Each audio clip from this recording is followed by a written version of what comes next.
ఇప్పుడు ఏపీలో చూసుకున్నట్లయితే చంద్రబాబు నాయుడు గారు అమరావతి పైన ఎక్కువ ఫోకస్ చేస్తున్నారు. సో దాని గురించి డెవలప్‌మెంట్ గురించి, అసలు ఐటీ హబ్స్ తీసుకురావాలని, దీని గురించి వీటన్నిటి గురించి చూస్తున్నారు.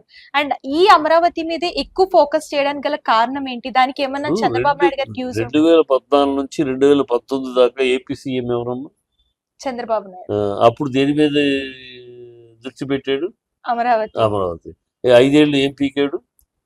ఏమీ లేదు. చేయడం. ఎక్కడ పడ్డ గొంగళ అక్కడే. సింగపూర్ సిటీ అన్నాడు, ఏమైంది? 7 స్టార్ హాస్పిటల్, మల్టీకేసర్ హాస్పిటల్ అని అన్నాడు, 50 ఎకరాలు ఇచ్చారు అతనికి దుబాయ్ సిటీకి, ఏమైంది? 7 సిటీస్ అన్నాడు. ఇవాళ కొత్తగా ఏదో మాట్లాడారు, 7 సిటీస్, మెడికల్ సిటీ, ఆ సిటీ, ఈ సిటీ అని మ్యాపులు బొమ్మలు కొట్టిచ్చేసేసి డిజైన్ చూపించేసి అన్నాడు, ఏమైంది? 5 ఏళ్ళు ఎంపీకని ఊనే కథలు ఆయన దగ్గర ఉన్నాయంత ఇలా కథలు. ఇప్పుడు మళ్ళీ అవి బూతు పట్టిని మళ్ళీ దులిపి మళ్ళీ అదే కథలు చూపిస్తున్నాడు. మళ్ళీ ఏదో ఐటీ ఆల్రెడీ అప్పుడు మరి చేసినోడు అయితే మరి ఇమీడియట్గా దాన్ని ఎగ్జిక్యూట్ చేయొచ్చు కదా. ఏమీ చేయలేదు. సింగపూర్ సిటీ అడ్రస్ లేదు, వాడు జైల్లో ఉన్నాడు. ఇప్పుడు ఈయన అప్పచెప్పిన సింగపూర్ సిటీ వాడు జైల్లో ఉన్నాడు. సింగపూర్ వాళ్ళు అరెస్ట్ చేశారు. అంటే ఫ్రాడ్ గ్యాంగ్. ఆ ఫ్రాడ్ గ్యాంగ్ తోటి సింగపూర్ సిటీ కట్టిస్తానని అబద్ధాలు చెప్పాడు. అంటే జనాలకు ఇప్పుడు కొత్త అబద్ధాలు. ఏది ఇప్పుడు ఏదో కేంద్రం డబ్బులు ఇస్తే ఏమిస్తే 1500 కోట్లు ఇచ్చింది. దేనికి ఇచ్చి? గ్రాంట్ కాదు. 18 కోట్లు గ్రాంట్ ఇచ్చి ఉంటే చంద్రబాబు కెపాసిటీ 1500 గ్రాంట్ ఇచ్చి అప్పు. నువ్వేంటి చంద్రబాబు అంటే అక్కడ ఎవరున్నా కూడా అప్పు, ఏ రాష్ట్రానికైనా అప్పు తెచ్చుకునే రైట్ ఉంది. గ్రాంట్ గ్రాంట్ కాదు, అప్పు, అది లోన్ ఫెసిలిటీ. సో నువ్వు కడుతుంది గవర్నమెంట్ గ్యారంటీ ఇస్తుంది, సెంట్రల్ గవర్నమెంట్, అంతే. పెద్ద ఏదో ఇచ్చినట్టు అప్పు ఇచ్చింది ఈ చంద్రబాబు తెచ్చి ఏం తెచ్చాడు? ఏం తెచ్చుకోగలడు? ఏమీ తెచ్చుకోలేడు. అవన్నీ కేవలం అబద్ధాలు, డ్రామాలు. ఇంకా అతని కార్యక్రమం అంతా అతనికి పోయి కాన్సన్ట్రేషన్ అంతా ఊరినమ్మా అమరావతి మీద కాదు, ఆంధ్ర ప్రజల మీద లేదు ఆయన కాన్సన్ట్రేషన్. ఆయన కాన్సన్ట్రేషన్ వల్ల ఒకటే ఏకీకృతమైంది. 2029 నాటికి నా తర్వాత ముఖ్యమంత్రి ఎవరు? లోకేష్ను ముఖ్యమంత్రి చేయాలి. దానికి అడ్డుగా ఉండే పవన్ కళ్యాణ్ ఎంత తొక్కాలి, ఎంత నొక్కాలి, ఎంత బదనాం చేయాలి. ఇది వ్యూహం, ఆయన వ్యూహం. ఆ వ్యూహ రచన మొదలైపోయింది. ఆ వ్యూహ రచన ఆయనకి అది కాన్సన్ట్రేషన్. తన కొడుకుని కాబోయే ముఖ్యమంత్రిగా ఎస్టాబ్లిష్ చేయాలి, తన కొడుకుని చేతిలో అధికారము, పార్టీని అప్పచెప్పాలి. అది ఆయనకి. ఇంకా ప్రజలు ఎంత బైక్ కవరు ముసుగు, ఈ ముసుగు చూపిస్తూ ప్రజల్ని అది చేస్తా ఇది చేస్తా అని చెబుతూ ఇప్పుడు ఏం చేశాడు? పోయిసారి 600 హామీలు ఇచ్చాడు, 6 హామీలు కూడా నెరవేర్చలా. ఈసారి 420 హామీలు ఇచ్చాడు, ఒకటి కూడా నెరవేర్చట్లా. ఇదంతా హామీలు ఇవ్వటం, మాట్లాడటం, అబద్ధాలు ఆడటం, దాని డ్రామాలు చేయటం, హంగామా చేయటం. ఈ చంద్రబాబు మన ప్రజలు కూడా ఈ చంద్రబాబు డ్రామానికి ఎన్నిసార్లు మోసపోతారో తెలియదు. మోసపోతానే ఉంటారు, మళ్ళీ చీ అంటారు, మళ్ళీ డైలాగ్ మాట్లాడబడి పడిపోతూ ఉంటారు. అలాగే పడిపోయారు. ఇప్పుడు ఇచ్చారు, అనుభవిస్తున్నారు. ఇప్పుడు అంటున్నారు మా కర్మ కొద్దీ గెలిపించుకున్నామని.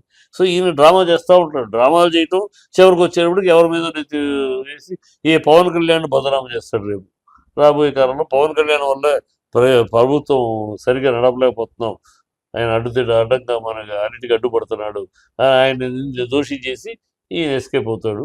ఇదే జరగబోయేది. ఏమి ప్రజల గురించి, రాష్ట్రం గురించి మీరు ఏమన్నా ఆశిస్తే పొరపాటు. బీరకాయలో, నేతి బీరకాయలో నెయ్యి ఎంత ఉంటుందో చంద్రబాబు డెవలప్మెంట్ అనే మాటలో అంత, ఆ డెవలప్మెంట్ అనే పదం అంతే ఉంటుంది. అబద్ధాలు ఆరబోత, అన్ని యూటర్లు, రకరకాల మార్పులు చేర్పులు, వీడిని తిమ్మిని బొమ్మించేసి ఏదో ఒక హంగామా చూపించడం తప్పితే అతను నిజాయితీ లేని నాయకుడు.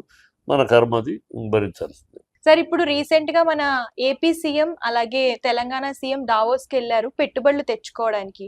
ఎంతవరకు మన 2 స్టేట్స్ కి లాభాలు ఉంటాయంటారు? ఎంతవరకు అంటే ఒకసారి మన గతం చరిత్ర ఒకసారి చూసుకున్నాం అనుకున్నా. 2014 నుంచి 2019 చంద్రబాబు సీఎం. అప్పుడు ఇలాగే పెట్టుబడుల కోసం పెరిగి అక్కడికి వెళ్ళాం, ఇక్కడికి వెళ్ళాం, జపాన్ వెళ్ళాం, జర్మన్, సింగపూర్ వెళ్ళాం, గడిచిగుడ్డు, గంగడపాసు, టకాటో డుమ్క టపారం కొట్టించుకొని ఇచ్చి 3,80,000 కోట్ల పెట్టుబడులు అని పెద్ద హెడ్లైన్స్లో ఏం చేసుకున్నారు. పెద్ద పెట్టుబడులు తర్వాత తీరా అయ్యేటప్పటికి ఏంటంటే 380 కోట్లు కూడా అవ్వాలి. అంటే ఇక్కడ ఏంటంటే ఎంఓయూలు సంతకం పెట్టినంత మాత్రాన ఈ పెట్టుబడులు కావమ్మా. ఎంఓయూలు సంతకం చాలా మంది పెడతా ఉంటారు. అది ప్రాక్టికల్గా వచ్చినప్పుడే దాని యొక్క పెట్టుబడి ఎంత అనేది. ఊరిని ఎంఓఎల్ సంతకం పెట్టాడు, మా వాళ్ళు పెట్టారు, వీళ్ళకి ఈ దావోస్ ఇలాంటి చోట్ల ఏ చీఫ్ మినిస్టర్ వెళ్ళినా, ఏ రాష్ట్రం నుంచి ఏ దేశం నుంచి ఎవరు వెళ్ళినా ఈ ఒక గ్రూప్ ఉంటారు అక్కడ. ప్రతోడు ఎంఓఏలు పెట్టుకుని వాళ్ళు ఇంటర్నేషనల్ ట్రేడర్స్ కింద వాళ్ళని ఫోకస్ చేసుకుంటూ వాళ్ళ భవిష్యత్తు వాళ్ళ బిజినెస్ చూసుకుంటూ ఇలా సంతకాలు పెట్టారు. సంతకాలు పెట్టి ఊడేదే ఉంది. MOU yes we are ready to all this మా కండిషన్స్కి అంగీకరించినప్పుడు అన్ని మ్యూచువల్ అండర్స్టాండింగ్ అయినా వీళ్ళు ఇన్వెస్ట్ అంటారు.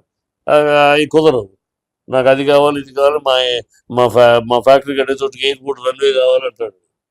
ఈయన ఇలా రకరకాల తేడాతో ఆయనకు ఉండవు. పోయిసారి అది జరిగింది. 3,80,000 కోట్లు తెచ్చిన చంద్రబాబు అని హెడ్లైన్ కావాలంటే బ్యాక్ పేపర్లు చూస్తే తెలుస్తుంది. తెచ్చిన చంద్రబాబు దావోస్ నుంచి అని చెప్పి చంద్రబాబు తేడా చూస్తే 5 ఏళ్ళు ముగిసేటప్పటికి 3,80,000 కోట్లు మించి పెట్టుబడి లేదు. సో ఇప్పుడు వీరు వెళ్ళాడు, వీరు కొత్త పిచ్చగోడు కదా రేవంత్ రెడ్డి. అందరంటే అందుకని ఆయన ఇప్పుడు చంద్రబాబు ఎంత పెట్టుబడి చెప్పట్లా.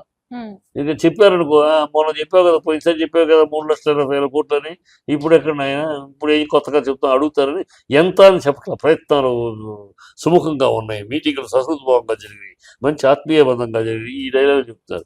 ఇక్కడ మళ్ళీ కొత్త పిచ్చగడు కదా కనుక ఇంకా అంత తెచ్చేసాం ఇంత తెచ్చేసామని అనద్దు. తెస్తాం, ప్రయత్నిస్తున్నాం అని చెప్పండి. తెచ్చేసామంటే చేపించు, ఎక్కడ పెట్టుబడి ఎక్కడ పెట్టారో చూపించడం అడగాల్సి వస్తుంది. పెట్టుబడి సో ఇలా మాటలు చాలా విన్నాం జీవితంలో. ఆ దేశం వస్తుంది, ఈ దేశం వస్తుంది, ఆ కంపెనీ వస్తుంది, ఈ కంపెనీ వస్తుంది, 1000 కోట్లు పెడుతుంది, 5,000 మందికి ఉద్యోగం, 5 లక్షల మందికి ఉద్యోగ అవకాశాలు, ఇవన్నీ విని ప్రజలు మోసపోయే, ప్రజలు అంత అప్రమత్తంగా ఉన్నారు. మీ డైలాగులు మోసపోయే పరిస్థితులు లేదు. ఇవాళ ఇక్కడ రేవంత్ రెడ్డి కేవలం తన పదవిని కాపాడుకుంటూ మూటలు అధిష్టానాన్ని పంపించే కార్యక్రమం జరిగితే అతనికి ప్రజలు పట్టరు. అతనికి అవసరం లేదు. ఇప్పుడు తన పదవి కాపాడుకోవాలంటే అక్కడ ఢిల్లీ ఎలక్షన్లో అవసరమైన డబ్బులు పంపించాలి కాంగ్రెస్ అధిష్టానానికి. ఆ ప్రయత్నంలో ఉన్నాడు ఆయన చంద్రబాబు తన కొడుకుని చేసే ప్రయత్నంలో ఉన్నాడు. వీళ్ళిద్దరూ ప్రజల ముసుగు, ప్రజలు రాష్ట్రం అంతా ముసుగే. వీళ్ళ నేపథ్యం అంతా వేరే కోణంలో ఉంది, వేరే కోణంలో వీళ్ళ బతుకుల్లో ఉన్నారు. అందుకని డ్రామా ఆడుతూ ఉంటారు. ఇవన్నీ నమ్మాల్సిన అవసరం లేదు. ఇవన్నీ వచ్చేసి పెట్టేసి రాస్తారు. ఏముంది, ప్రెస్ ఏముంది, రైటర్కి ఏముంది, వాడు ఫుల్ పేజీ అడ్వర్టైజ్మెంట్ వస్తే రాసేస్తారు. కనుక నిజాలు MoU is not an investment. MoU అనేది కేవలం పెట్టడానికి సిద్ధపడటమే, అంతేకాకపోతే అది పెట్టినట్టు కాదు. అది బేసిక్. సక్సెస్ రేట్ అనేది తక్కువ ఉంటుంది. గతంలో ఉంది చరిత్ర. సక్సెస్ రేట్ సక్సెస్ ఇస్తే సంతోషం. Hats off, will salute them. Thank you sir, మంచి ఇన్ఫర్మేషన్ ఇచ్చారు.